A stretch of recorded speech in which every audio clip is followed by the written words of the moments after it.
반갑습니다. 오늘은 다니엘서 강좌 5번째로 다니엘서 5장의 내용을 함께 나눠보고자 합니다. 오늘은 내용에 들어가기 전에 간단하게 역사적인 배경을 먼저 언급을 드려보려고 합니다. 다니엘서의 배경이 되는 바벨론 제국은 일반 역사책에서는 신바벨로니아라는 이름으로 표기가 되어 있습니다. 함무라비 왕으로 유명한 신바벨로니아는 BC 19세기에 고대 바빌로니아로 구분되어 표기가 되고 있습니다. 신바빌로니아는 고대 바빌로니아에 비해서 매우 짧은 역사를 가지고 있습니다. 고대 바빌로니아는 BC 1895년에서 BC 1595년까지 약 300년의 역사를 가지고 있습니다. 이에 반해 신바빌로니아는 BC 627년에 시작되어서 BC 539년까지 약 88년이라는 짧은 역사를 가지고 있습니다. 성경에는 등장하지 않는데요. 신바빌로니아 초대왕은 나보폴라사르라는 왕입니다.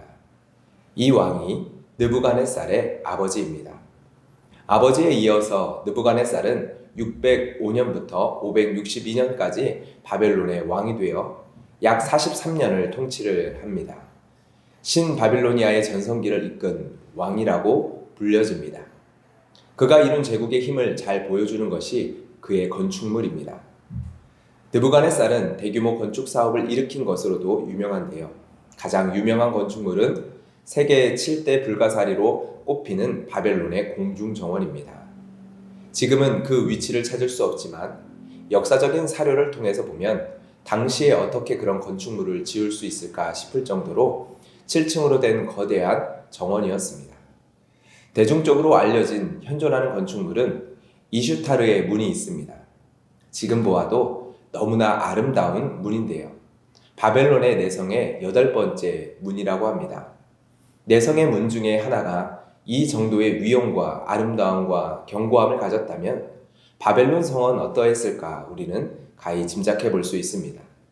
바벨론의 성은 외성과 내성으로 이루어져 있었는데요. 외성의 성벽은 높이가 무려 107m였고 두께가 26m에 달하는 성이었다라는 기록이 있습니다. 정말로 높이가 107m였을까 의심이 드는데요.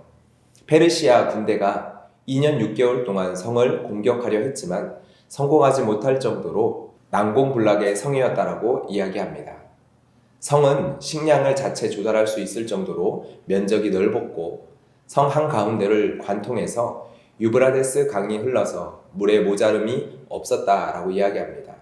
그리고 성 안에서 그 물을 가지고 농사를 지을 수 있었다라고 이야기합니다. 다니엘서 4장에서 느부갓네살이 성전을 거니면서 보았던 전경이 바로 이러한 풍경이었습니다. 이 모든 건축물들을 자신의 힘으로 세웠다라고 생각하는 순간 교만에 빠질 만한 풍경이었을 것이다 라는 것입니다. 이 거대한 제국이 나의 힘 아래에서 세워졌고 이룩했다. 창조자와 같은 권세가 자신에게 있는 것처럼 충분히 느껴지지 않았을까 생각해 보게 됩니다. 신바벨론이 어떠한 제국이었는지를 알 때 다니엘서 4장에서 하나님께서 꺾으신 느부갓네살의 교만이 무엇이었는지 우리는 더욱더 실감나게 느끼게 됩니다. 느부갓네살의 교만은 가진 것 없으면서 목이 뻣뻣한 교만함 정도가 아니었습니다. 어떤 사람이든지 살리고 죽일 수 있는 힘을 가지고 있었습니다. 내가 세우고자 하면 그의 신분이 노예일지라도 온 제국의 통치자의 자리에 세울 수도 있었습니다.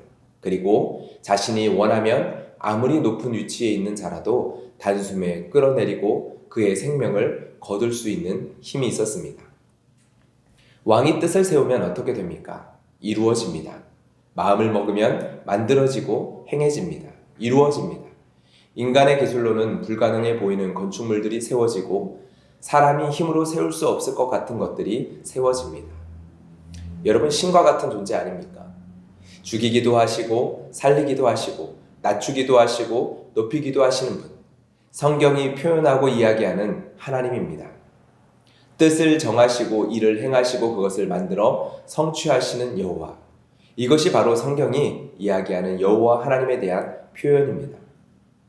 느부갓네살은 자신이 서 있는 왕의 자리에서 이 모든 것을 경험하고 느끼고 있습니다. 그런데 그랬었던 그가 이 교만의 자리에서 내려와 하늘에 참되신 왕이 있음을 고백하며 하나님을 찬양하며 경배합니다. 느부갓네살의 교만까지도 꺾으시고 결국은 하나님 앞에 무릎 꿇게 하시고 하나님을 참된 왕으로 고백하게 하십니다. 이러한 분이 우리 하나님이십니다. 우리가 아버지라고 고백하며 주로 고백하는 분이 이러한 분이라는 사실을 말씀을 통해 다시 한번 기억했으면 좋겠습니다. 우리 하나님께서는 우리의 삶을 통해 하나님이 왕이십니다 라는 고백을 받아내십니다. 이것이 우리가 살 생명의 길이기 때문입니다. 하나님만이 참된 왕이십니다. 여러분들의 삶을 향한 하나님의 목적이 궁금하신가요? 다니엘서를 통해 우리를 향한 이러한 하나님의 뜻을 발견할 수 있는 지혜가 우리에게 있기를 소망합니다. 하나님께서는 우리를 구원하신 목적이 있습니다. 우리를 구원하시기 위해 기꺼이 예수의 생명을 지불하신 하나님께서 우리를 구원하신 목적을 이루기 위해서 어떠한 것까지 감수하실지 한번 생각해 보기를 바랍니다.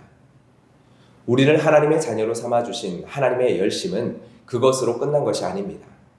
지금 우리를 하나님의 거룩한 백성으로 만드시기 위한 열심으로 내 삶 가운데 거하십니다. 이 사실을 기억해야 합니다.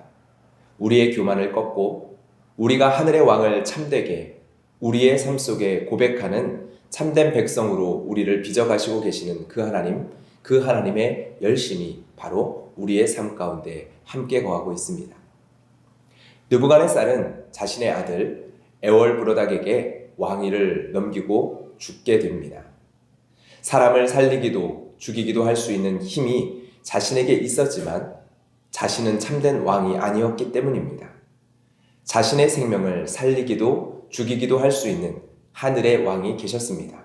그도 하늘의 왕 앞에 서 있는 한 명의 인간일 뿐이었습니다. 그리고 바벨론 제국도 마찬가지입니다. 느부갓네살의 죽음 이후 23년 만에 바벨론의 제국은 망하게 되어지고 역사에서 사라지게 되어집니다. 다니엘이 꿈을 해석해준 그대로 이루어지고 성취가 된 것입니다. 당신의 나라가 금으로 된 신상의 머리와 같을지라도 결국 그 나라는 망하게 되어질 것입니다. 영원할 것 같은 영광을 드러내지만 그 빛은 잠깐 후면 사라지게 될 것입니다. 당신의 나라는 무너지고 새로운 나라가 세워질 것입니다. 이것이 바로 다니엘의 꿈 해석의 내용이었습니다. 어떠한 일이 이루어졌는지 짧게 정리해보면요. 에월브로닥은 왕위에 오른 지 1년 만에 이복 형제인 네리글리사르에게 암살을 당하게 되어집니다. 네리글리사르는 제국을 4년간 통치한 후에 라바시 마르둑에게 왕위를 넘겼습니다. 라바시 마르둑은 한 달 후에 느부갓네살의 사위인 나보니두스에게 축출당하게 되어집니다. 그리고 다니엘 5장에 등장하는 벨사살은 이 나보니두스의 아들입니다. 오늘 본문에서는 벨사살이 느부갓네살의 아들로 나오는데요. 후손을 가리키는 단어가 아들로 번역되기도 하기 때문입니다. 족보상으로는 느부갓네살의 손자가 되어집니다. 바벨론은 이렇게 3대 만에 역사에서 사라지게 되는데요. 3대라고 하기에는 벨사살은 바벨론의 정식 통치자가 아니었습니다. 역사의 기록에 따르면 나보니두스가 그의 통치 기간 중 약 10년 동안 바벨론을 떠나 있었습니다. 그리고 그동안 아들 벨사살에게 왕권을 위탁하게 되어집니다. 즉 바벨론의 통치 서열 두 번째였다라는 것입니다. 오늘 본문을 보면 벨사살 왕이 나라의 셋째 통치자의 자리를 약속하는 내용이 있습니다. 글을 읽고 해석하는 자에게 여러 가지를 약속을 하는데 그 중에 하나가 나라의 셋째 통치자로 삼으리라 라는 약속이었습니다. 이 부분도 벨사살이 바벨론의 통치자이지만 두 번째 통치자였다라는 사실에 대한 간접적인 증거가 되어집니다. 오늘 본문의 배경이 되는 역사적인 시점은 명확하게 본문에서 제시되고 있습니다. 5장 30절과 31절인데요. 바벨론 제국이 멸망하게 되는 마지막 날, 그 날이 오늘 본문의 배경입니다. 30절 말씀입니다. 그날 밤에 갈대아 왕 벨사살이 죽임을 당하였고, 이를 통해 오늘 본문의 배경이 되는 정황을 우리는 구체적으로 알 수 있습니다. 벨사살이 그의 귀족 1000명을 위하여 큰 잔치를 베풀었을 때는 적국에 의해서 성이 포위를 당하고 공격을 받고 있을 때였습니다. 벨사살은 지금 자신의 선대 왕 느부갓네살이 만들어 놓은 성 안에 숨어 있습니다. 바벨론의 힘은 이미 기울어져 버렸고 적국의 힘은 강대해졌습니다. 바벨론 수도 성읍까지 공격을 당하는 이 상황에 내몰렸는데 성문을 걸어 잠그고 버티는 것밖에 할 수 있는 것이 없는 상황이었습니다. 그런데 그 안에서 느부갓네살이 정복한 나라의 성전 기물을 가져다가 술을 마시며 잔치를 벌이고 있습니다. 여러분, 성전 기물을 가져다가 술을 마신다라는 것은 어떠한 의미입니까? 신을 모독하는 의미입니다. 성전에서 그 신을 섬기는데 사용되도록 바쳐진 물건을 자신의 잔치를 즐기는 일에 사용합니다. 자신이 정복한 나라의 신을 자신의 발 아래에 두는 행위입니다. 자신은 이 신보다 더 높고 크다 그리고 위대하다라는 것을 드러내는 행위입니다. 여러분, 예루살렘을 정복한 왕은 누구였습니까? 벨사살의 할아버지인 느부갓네살 왕입니다.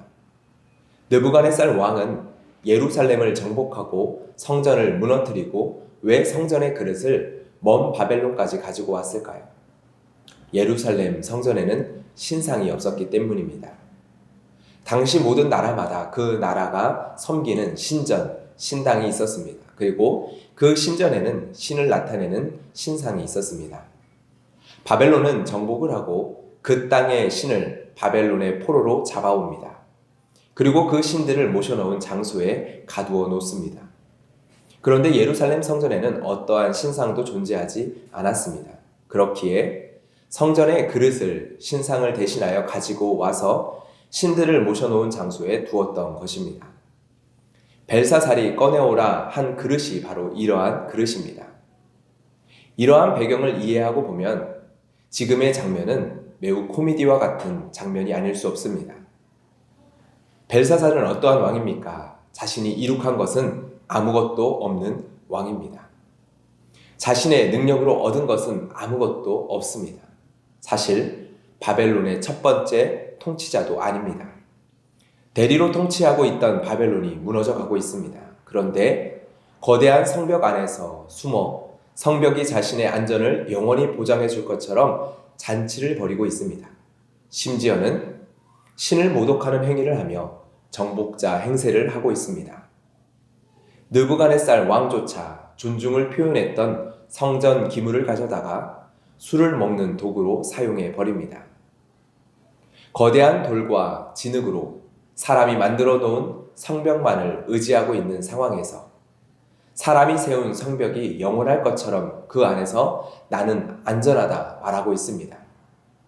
거기다 자신이 정복자라도 된 것처럼 허세를 부리고 느부갓네살이 정복한 나라의 신들보다 나는 높고 위대하다 허세를 부리고 있습니다. 여러분, 그렇게 허세를 부리는 이유가 어디에 있습니까? 자신이 정복한 나라보다 더 크고 더 튼튼한 성읍이 있다라는 것이 그의 허세의 이유의 전부입니다. 이것은 우리의 인생의 모습과 매우 비슷합니다. 결국 무너질 성벽, 사람이 손으로 지은 돌멩이를 의지하며 살아가는 것이 우리의 인생의 모습과 너무나도 유사합니다. 지금은 종이화폐로 사용되고 또한 디지털 화폐로 사용되고 있지만 여전히 금과 은과 다이아몬드와 같은 것이 값비싼 돈의 역할을 합니다. 우리의 인생은 결국 무엇을 의지하는 삶입니까? 벨사살처럼 돌멩이를 의지하는 인생 아닙니까? 돌멩이를 의지하며 그 안에서 나는 안전하다, 나는 괜찮다, 나는 힘이 있다 말하고 있는 것이 우리의 인생의 모습이지 않습니까? 성경은 이 세상을 침몰해 가는 배처럼 설명을 합니다. 죽음의 심해로 가라앉아 가는 바로 그러한 모습이 인생의 모습과 같다라는 것이죠. 그러나 나는 가라앉고 있는 배 안에서 무거운 돌멩이를 끌어안고 있습니다. 성경은 침몰하는 배 안에서 무거운 돌멩이를 버려두고 예수 그리스도의 손을 붙잡으라고 요청합니다. 그러나 나는 안전하다, 나는 괜찮다, 그렇게 이야기를 하며 잔치를 벌이고 있습니다. 저마다 가지고 있는 돌멩이를 자랑하며 누가 가지고 있는 돌멩이가 더 크냐 자랑하며 으스대며 잔치를 벌이고 있습니다. 하늘에서 우리의 인생을 바라본다면 어떤 모습으로 보일까요? 코미디와 같은 인생처럼 보이지 않을까요? 동네 놀이터에서 굴러다니는 작은 돌멩이로 땅 따먹기를 하는데 내가 더 많은 땅을 땄다, 아니다, 내가 이겼다 이야기하는 아이들을 본다면 우리는 뭐를 느낄까요?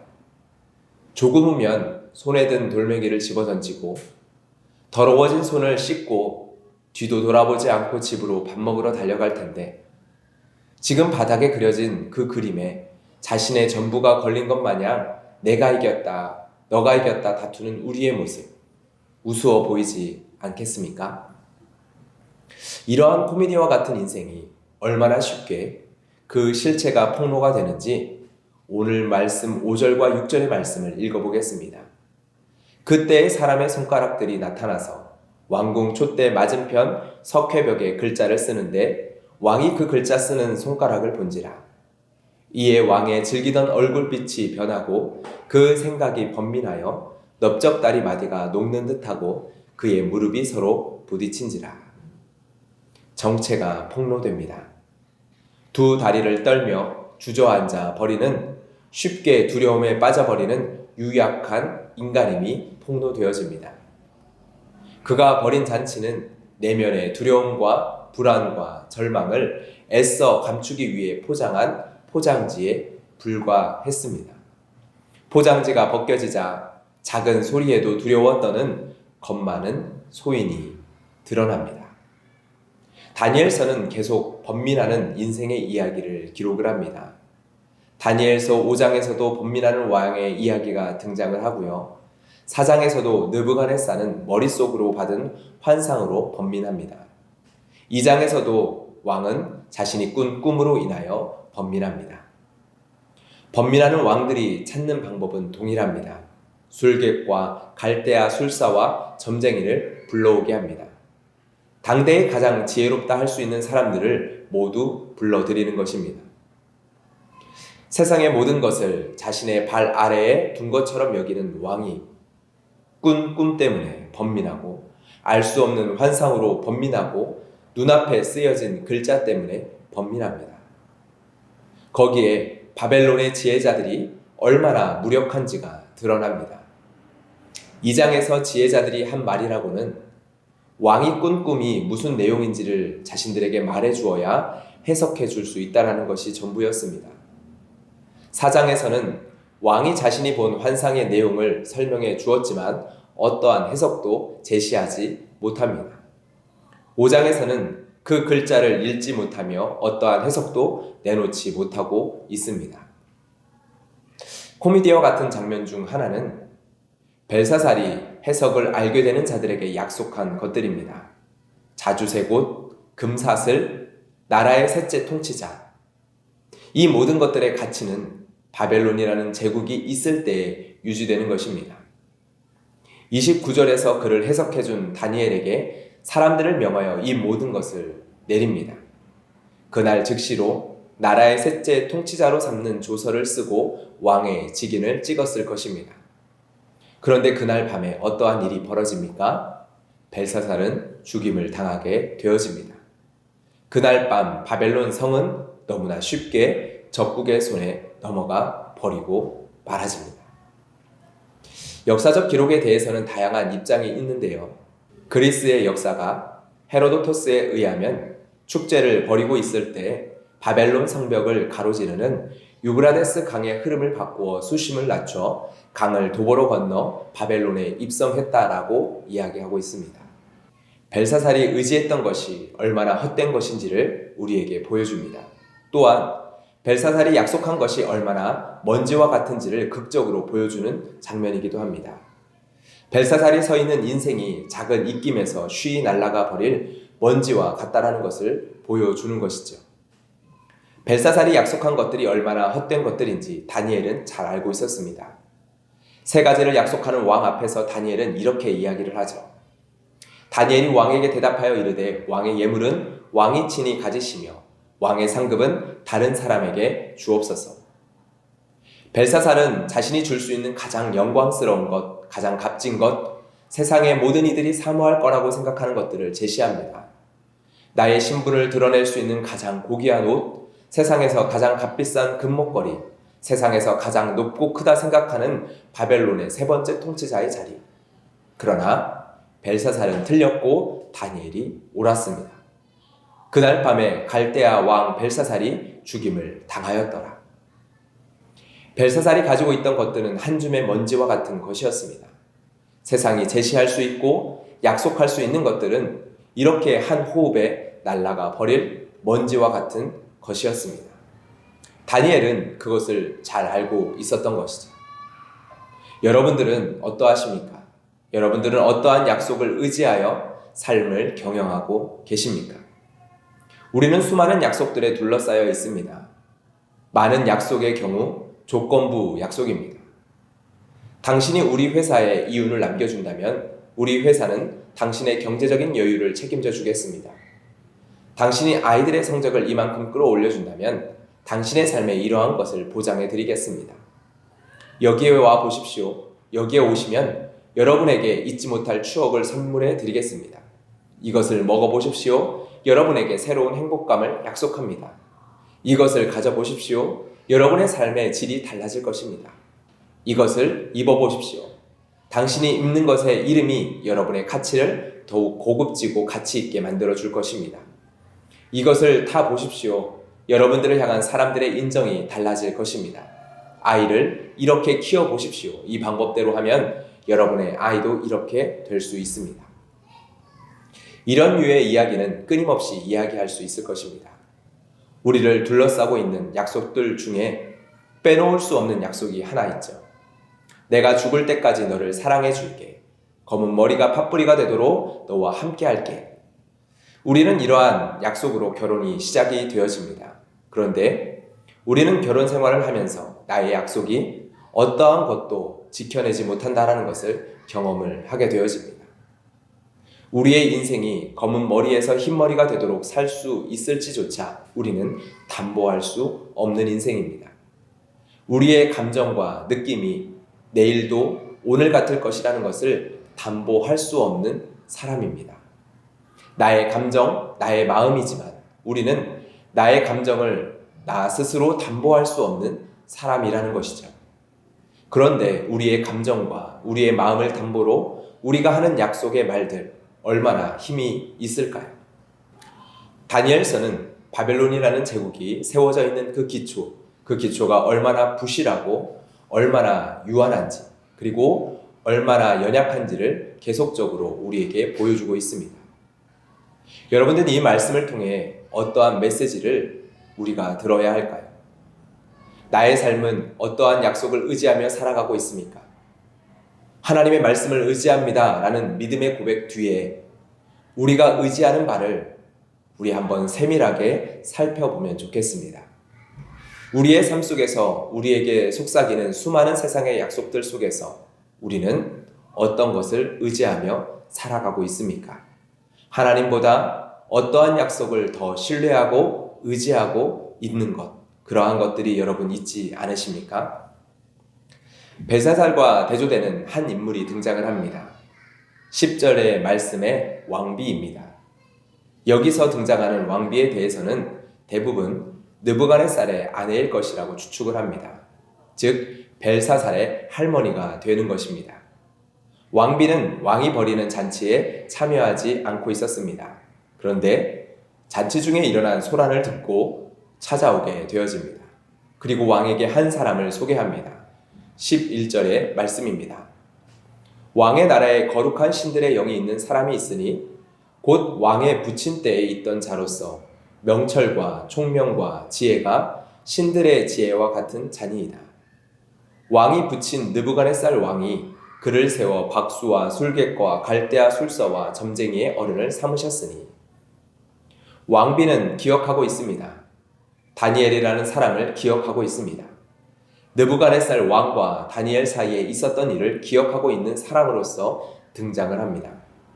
그런데 여러분, 기억하지 못하고 있는 사람이 있습니다. 다니엘이 벨사살 왕 앞에서 책망하고 있는 바가 바로 이것입니다. 22절 말씀입니다. 벨사살이여, 왕은 그의 아들이 되어서 이것을 다 알고도 아직도 마음을 낮추지 아니하고. 다니엘은 18절부터 21절까지 벨사살 왕 앞에서 그의 할아버지 느부갓네살에게 있었던 일, 즉 2장과 4장까지에 있었던 이야기를, 특별히 4장의 이야기를 요약하여 말을 하고 있습니다. 그리고 22절에서 말을 합니다. 당신은 그의 아들로서 이 모든 것을 다 알고 있지 않습니까?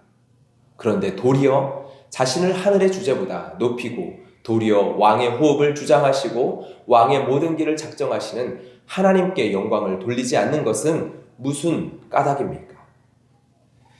다니엘은 글자의 해석에 앞서서 벨사살 왕을 책망하고 있습니다. 이 표현에 주목해 보아야 합니다. 이것을 다 알고도. 이것을 다 알고도 도리어. 여러분, 이것이 다니엘서 4장과 5장이 우리에게 보여주는 바입니다.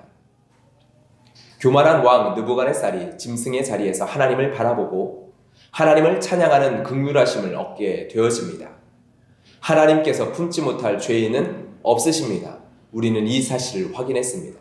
그런데 여러분, 이 모든 것을 알고도 여전히 마음을 낮추지 않는 자가 있습니다. 도리어 이 모든 것을 알고도 자신을 높이고 이 모든 것을 알고도 듣고 보았음에도 도리어 하나님께 영광을 돌리지 않는 자가 있습니다. 그러한 자에게는 하나님의 긍휼하심은 없습니다. 다니엘이 해석하는 바가 바로 그 내용입니다. 메네 데겔 우바르신. 벽에 쓰인 글자는 아람어로 화폐 단위, 무게 단위로 사용되었던 명사들입니다. 메네는 화폐 혹은 무게 단위인 미나를 가리킵니다. 테켈은 역시 무게 단위의 일종이고 파르시는 미나의 절반을 의미합니다. 그런데 메네라는 단어는 무엇을 세다라는 의미의 동사 메네와 비슷한 발음입니다. 데켈은 무게를 재다라는 뜻을 가진 동사 데칼과 비슷한 발음입니다. 바르시는 둘로 쪼개지다 의미를 가진 페라스 동사 등과 비슷한 발음입니다. 다니엘은 이 단어를 통해서 벨사살의 나라를 하나님이 저울로 재셨고 모자람이 발견되어 이제 둘로 쪼개져서 메대와 바사에게 넘어가게 할 것이라는 의미로 이 글을 해석하여 들려줍니다. 여러분, 하나님의 긍휼하심에도 마침표가 있습니다. 심판의 때가 있다라는 것이죠. 우리 하나님은 우리의 인생을 저울에 달아보시는 분이십니다. 여러분들은 여전히 그 사실을 알고 있습니까? 그 사실에 대하여서 이미 알고 계셨습니까? 벨사살이 더 이상 긍휼하심을 입지 못한 이유에 대해서 우리는 다 알 수 없습니다. 그러나 우리는 로마서 9장 15절의 말씀을 분명히 듣고 기억해야 합니다. 내가 긍휼히 여길 자를 긍휼히 여기고 불쌍히 여길 자를 불쌍히 여기리라 하셨으니. 하나님께서는 교만한 자를 물리치신다라는 것, 여러분, 그것은 분명히 성경이 우리에게 말하고 있는 바입니다. 야고보서 4장 6절의 말씀입니다. 그러므로 일러스되 하나님이 교만한 자를 물리치시고 겸손한 자에게 은혜를 주신다 하였느니라. 벨사살 왕은 이스라엘이 섬기는 신을 조롱하고 모독했습니다. 그러한 그가 유다 출신 다니엘을 불러다 놓고 또한 조롱 섞인 말로 그를 대합니다. 13절의 말씀인데요. 나의 부왕이 유다에서 사로잡아온 유다 자손 중에 그 다니엘이냐. 왕비는 다니엘을 거룩한 신들의 영이 있는 사람으로 소개를 하였습니다. 모든 지혜자의 어른으로서 소개를 합니다. 그러나 벨사살은 자신의 아버지 때에 유다에서 사로잡혀온 노예 중 한 사람으로 그를 대하고 있습니다. 나의 부왕이 유다에서 사로잡아온 유다 자손 중에 그 다니엘이냐. 바벨론이 바벨론의 공직에서 바벨론을 섬긴 지 약 60년이 넘는 시간이 흘렀습니다. 그의 나이도 80세가 넘었을 것입니다. 세상 속에 있는 다니엘의 위치가 그러합니다. 세상이 다니엘을 대하는 방식이 바로 벨사살이 대하는 방식과 같습니다. 그러나 여러분, 우리가 기억해야 할 것은 다니엘은 세상 앞에서 하나님께서는 세상의 심판자이십니다라는 그 고백을 증언하는 자로 서 있습니다. 다니엘의 이름의 뜻이 무엇이라고 했습니까? 하나님은 심판자이시다라는 뜻을 가지고 있다라고 이야기했습니다. 그는 하나님의 심판자 되심을 바벨론의 왕 앞에서 선포하고 있습니다. 그는 자신의 이름대로 하나님의 심판자 되심을 증거하는 자의 삶의 자리에 서 있습니다. 우리가 세상 속에 서 있는 위치가 그러합니다. 세상은 우리를 다니엘을 대하는 방식처럼 대할 것입니다. 그러나 우리가 서 있어야 할 위치는 여기입니다. 우리가 그러할 수 있는 이유는 우리의 인생이 하나님의 저울에 달리는 대신 한 분이 대신하여 하나님의 저울에 달리셨기 때문입니다. 그분은 하나님의 저울에 달려 완전하고 완벽한 것으로 확인이 되셨습니다. 그리고 그분은 자신뿐만 아니라 자신을 통해 하나님에게 나온 모든 자를 위해 하나님의 거룩하심이 요구하는 것을 충분히 만족시키셨습니다. 그렇기에 우리는 기대하고 소망합니다. 미래에 세상이 끝날 때 우리에게 기다리고 있는 것이 있습니다. 예수님과 함께 그분의 신부로 큰 잔치가 우리를 기다리고 있습니다. 우리가 이룩한 성공과 성취를 높이며 찬양하는 잔치가 아니라 하나님의 긍휼하심과 하나님의 자비를 찬양하며 하나님께서 예수 그리스도를 통해 이루어 놓으신 영원한 일을 영원토록 찬양하는 잔치가 우리에게 열릴 것입니다. 우리는 그것을 기대하고 소망합니다. 여러분의 눈은 지금 어디를 바라보고 계십니까? 여러분들의 마음은 벨사살의 잔치에 빼앗겨 있습니까?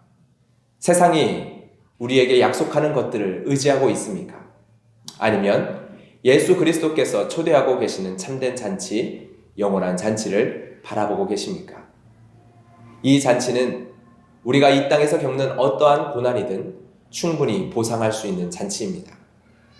우리는 심판자가 아닌 우리를 당신의 잔치로 환영하고 계시는 하나님을 뵙게 될 것입니다.